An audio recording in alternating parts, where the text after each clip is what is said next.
안녕하세요. 세브란스병원 정형외과 박광환입니다. 발목은 경골과 비골 그리고 거골로 이루어져 있는 뼈로서 다리와 이제 발 사이를 연결해주는 관절입니다. 따라서 발목 위아래로 움직일 수 있는 역할을 하고 또 내측으로 안쪽으로 한 45도 정도, 바깥쪽으로는 한 20도 정도의 움직임이 가능하게 되겠습니다. 그리고 발목 양쪽에는 이제 복사뼈가 있어서 발목 관절에 이제 안정성을 주면서 인체의 체중을 지탱하는 기능을 하게 되겠습니다. 최근에 날씨가 따뜻해지면서 등산을 가거나 운동을 하는 사람들이 많아졌는데요. 이로 인해서 발목에도 무리가 가서 부상을 입고 발목을 접지르는 발목 염좌 환자들이 많이 늘어나고 있습니다. 특히 발목을 잘 삐는 사람의 몇 가지 유형들이 있는데요.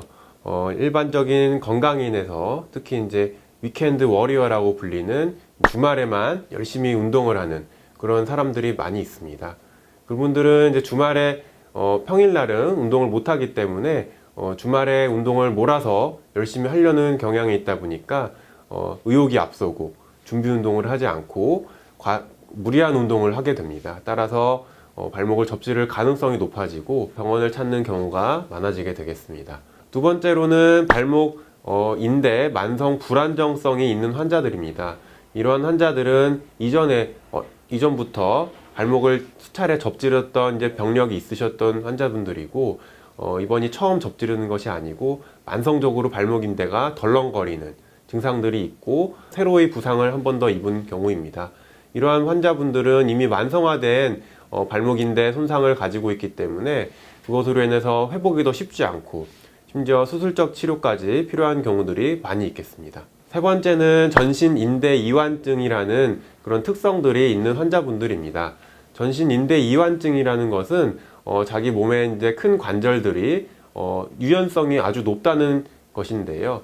예를 들면은 손가락을 안쪽으로 이렇게 구부렸을 때 엄지손가락이 팔뚝에 닿는 환자분들, 또한 새끼손가락이 90도 이상 이렇게 뒤로 꺾어지는 환자분들이 대개는 이제 전신인대 이완증이 있는 환자분들입니다. 이러한 환자분들은 발목 염좌가 생겼을 때 치료도 쉽지 않고 만약 수술을 한다고 해도 그 결과가 좋지 않은 경향이 있습니다. 발목 염좌의 부상 정도는 한 3단계 정도를 나눌 수 있습니다. 그래서 1단계인 경우는 경증으로서 발목 보호대를 2주 정도 착용해야 하는 치료를 해야 하고요. 물론 통증 조절을 위해서 진통소염제와 같은 먹는 약도 같이 먹어야겠습니다.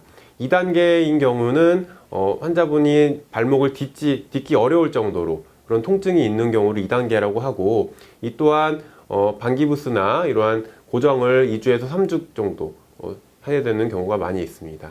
3단계의 경우는 환자분이 발목을 접지르고 나서 아예 디디지 못할 정도의 심한 통증이 있는 경우입니다. 이러한 경우에는 대개는 발목 외측의 인대가 다 끊어진 경우들이 많이 있습니다. 따라서 이런 경우에는 더 장기간의 그런 발목 고정을 해야 하고 심지어 수술적인 치료가 필요한 경우까지 있겠습니다. 발목은 절대로 그냥 가만히 서 있는 상태에서는 접질러지지 않습니다.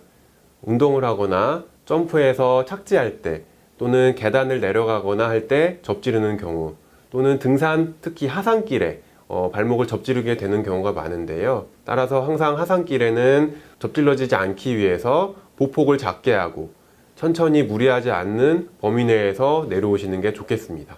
그리고 항상 운동 전에는 충분한 스트레칭을 해서 어떠한 충격이나 이러한 돌발 상황이 일어났을 때 인대가 충분히 유연성 있게 대처할 수 있는 능력을 키워두어야 합니다.